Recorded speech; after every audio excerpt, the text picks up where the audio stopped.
سلام كما يتصنحو تغتاتلتي كواليتي ميديا لوم دما حدش تحابريتاتات حيزنا لكم قريبنا لنا نشانلنا حدش تسخونكم دما لايك شير سبسكرايب بمقوار إلوان ريتو بمصحف كتتباوعنا نعدم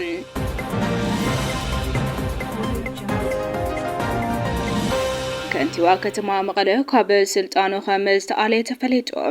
دكتور دبرجن غبرمكيل حادش متعرراي كمز غبر دما يغلصلو حتي ጉጅለ ህወሓት ናብ ሱዳን ንምህዳምን ኣብ ሱዳን ኮይኖም ኩናት ንመምራሕን ይዳለው ከም ዘሎ ተፈሊጦ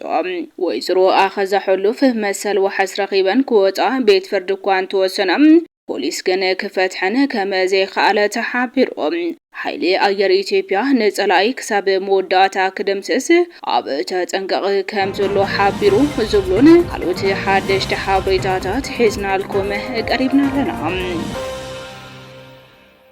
بقدامنت كنتيوا كتما مقله دكتور ردا برهم بقعزينا بزبل مخنيات كاب سلطانو تقاليلو دكتور ردا برهم مخنيات مبارريو لعلواي شفانو قعزينا ولا كوان تخنم بخال وغان قن مس حرامريت ركبلكم مس بلتقنا ركبلكم بقمقام أكسوم نمنتاد حرحيرخم مدبات حوحات أب مغله كداخم نمنتا غيركم الأمخان ترايكونن قتالون كتحتاتخم معلتاو مسمر رحا زوادو مبراق نمنتا اخات راخب أب حوحات امنت يبلكان كساب حزيم عم ختا زقبر خايو نقر يلن نمنتاي حزب مغله نحوحات كتسأله زقبر خاسوي خم معلتاو بزعبات جنرال تهدسه نمنتا اخات ክትትል ትገብር ሞዳታውን ወሰሪቀ የበል ይቅርታ حተት በል ዝተገምገመ ኮይኑም ሳበታ ናይ ቤት መخرج ወድንበር ቀድሚው አትሒዙ ከባረረ መኻኑ ዘፈለጠ ሰቢን ይርኩብ ልማም ገለ ፈለጥ ውሽጤ ተዛሪቦምሎም በሰንከ ዝድማ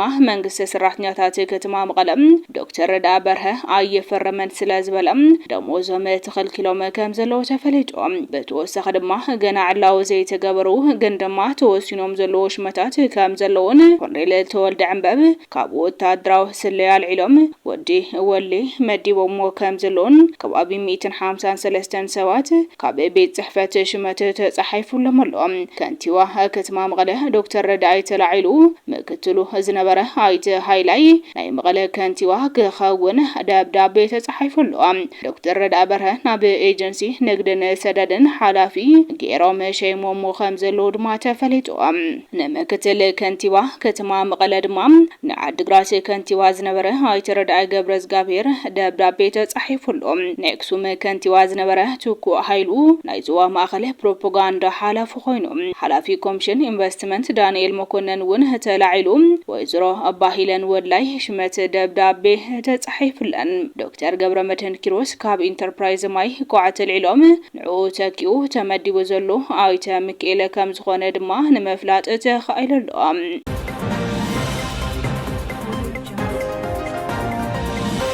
راحتي ጉጅለ ህወሓት ናብ ሱዳን ምህዳምን ኣብ ሱዳን ኮይኖም ኩናት ንመምራሕ ይዳለውለው ክብል ለጅከኛ ጣዕመ ዓረዶም ገሊጾም ጉጅለ ህወሓት ታሪካዊ ጽላእት ኢትዮጵያን ውሽጣዊ ጸረ ሰላም ሓይልታት በመሕዋር ኩናት ንምኽፋት እና ተዳለው እዮም ክብል ኣይተ ጣዕመ ዓረዶም ገሊጾም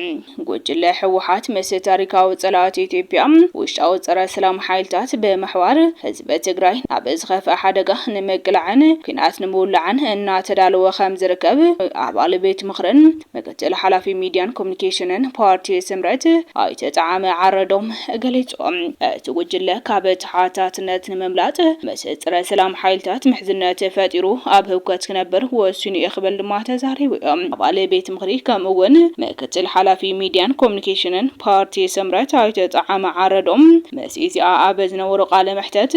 ዝሕጋው ጉጅለ ህወሓት ምስ ግዳማዊ ጽላእትን ውሽጣዊ ጸረ ሓይልታትን በመሕዋር ህዝብ ትግራይ ናብ ዝኸፈ ሓደጋ ንኽቃላዕ ይሰርሕ ለይሎም እቲ ዝሕጋው ጉጅለ ካብ ልብ ህዝብን መንሰይ ትግራይን ከም ዝወፀን ተፈጥራዊ ፖለቲካዊ ሞት ከም ዝሞተ ዝገለጸ ኣይተ ጣዕመ ካብ ተሓታስነት ንምምላጥ ምስ ጸረ ሰላም ሓይልታት ወፃን ውሽጠን ሕዝነት ፈጢሩ ሃገር ንምፍራስ ኣብ ህውከት ንኽነብር ከም ዝወሰነ ሓቢሩ ሕጋው ጉጅለ ህወሓት ህዝባዊ ኣጀንዳ ዘይኮነስ ጉጅላዊ ኣጀንዳ ጥራሕ ከም ዘሎ ብምግላጽ ጉዳይ ተመዛበልትን መምሕዳራ ወሰንን እንተ ተመሊሱ መደናገሪ አጀንዳ ስለዘይህሉ ሕቶ ተመዛበልቲ ከይመለስ ከተዓናቀፍ ከም ዝጸንሐ አዘኻኺሮም በሸመ ጽምዶ አንጻር መንግስቲ ፌደራል ዝግበር ዘሎ ምንቅስቃስ ተስፋ ናይ ዝቆረጹ ሓይልታት ከም ዝኾነን እቶም ተጻመቲ ፀረ ሰላም ሓይልታት እውን ሓበራዊ ዕላማ ከም ዘይብሎም ተዛሪቦም ወታደራውን ፖለቲካዊ መራሕቲ እቲ ዘይሕጋዊ ጉጅለም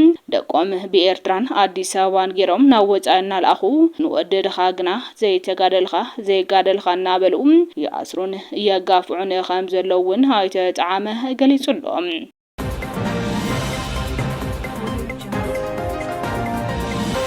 ወይዘሮ አኸዛ ሕሉፍ መሰለ ወሓስ ረኺበን ክወጻ ቤት ፍርድ እኳን ተወሰነ ፖሊስ ግን ክፈትሐን ከም ዘይከኣለ ተሓቢሩ ቤት ፍርድ ወረዳ ሰውዓ እንደርታ ብዕለት 17 ሰነ 2026 አቆጻጽራ ፍረንጂ ነተን ጓል 76 ዓመት ወይዘሮ አኸዛ ሕሉፍ ብ5000 ብር ወሓስ ክፍትሓ እንተወሰነ እኳ ፖሊስ ግን ንትእዛዝ ቤት ፍርዲ በዘይ መቀባል ኣብ ማእሰርቲ ክጸንሓ ገይሩ ከም ዘሎን ካብታ ክልል ዝተዘርግሐ ሓበሬታ መላኸቶም ወይዘሮ አኸዛ ካብ መንበር ገዘን በመውሳድ ክእሰራ ዝኻላ በቲ ወጪው ኣብ ስራሓቱ ከም ዘሎ ዝንገረሉ ሓድሽ መምርሒ ኣዋጅ መኸተ በመኽሳሰን ጽዕብዮም ሓደ ተጠባቂ መስላት ማሕበራዊ ፍትሒ ትካላት ብዝገበሮ ሙጉት እቲ ቤት ፍርዲ ነቲ ኸሲ ንጎን ንጎሲኡ ፍጽጽ ብዋሕስ ክፍትሓ ወሲኑ ነይሮም እንትኾነ ፖሊስ ንትእዛዝ ቤት ፍርዲ በመንጻግ ነተናዶ ኣብ ማእሰርቲ ክጸንሓ ገይርዎን ወይዘሮ አኸዛ ኣብ ውልቀ ሚድያ ቀሪበን ነቲ ኣብ ትግራይ ይካየድ ዘሎ ጉድ ደገፋ ዝቃወም ሓሳብ በመግላጸን ከም ዝተኣስራ ዝፍለጥ እዮም ትግራይ ካብ ግዜ ናብ ኤርትራ ትጸርላ ኣብ ትሕቲ ምሕደራ ህግደፍ ተኣቱ ከም ዘላ ድማ እቲ ዝገብርዎ ዘለዉ ዝእንፈት ይኽብሉ ዝተፈላለዩ ወሃብቲ ርእይቶ የገንዝቦም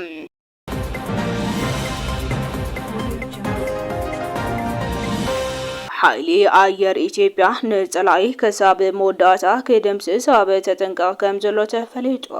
ጸላኢ ነቲ ዝቐረበ ኣማራጺ ሰላም ዕሸሽ በመዋል ናብ ውግእ እንተዳኣትዩ ሓይሊ ኣየር ኢትዮጵያ ንጸላኢ ከሳብ መወዳእታ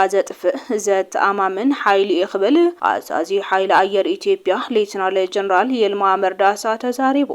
እቲ ሓይሊ ኣየር ህልውና ጸላኢ ንሓዋሩ ዘጥፍእ ዓቕሚ ከም ዘለዎ ድማ በተግባር ከም ዘረጋገጸ እቲ ሌተናል ጀነራል ገሊጹሎም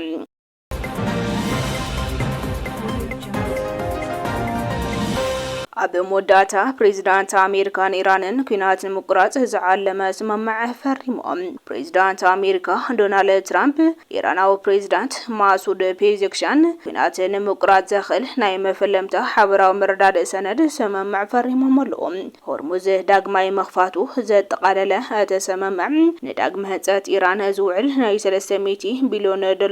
ውጥን ዘካተተ ኮይኑ ኣሜሪካ ኣብ ልዕሊ ኢራን ዘንበረቶ ኩሉ ዓይነት ገዳ ምቁራጽ ኣብቲ ሰነድ ተኻቲቱሎ ኣሜሪካ ነቲ ግጭት ከም መበገሲ ቀንዲ ምኽንያት ዝኾነ ጉዳይ ኒውክሌራዊ ፕሮግራም ኢራን ግና ኣብቲ ናይ 60 መዓልታት ግዜ ክዝተየሉ ምዃኑ ተገሊጹ ዘሎ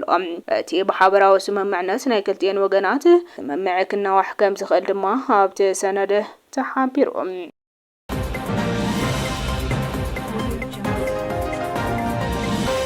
خبركم تخطاتلتي كواليتي ميديا لو مزدلالو حدش حابريتاتات نزوم تخطاتلكم يمسلو نيرم نتسناي مكتالكم دما هزيناينا لمسجن سلام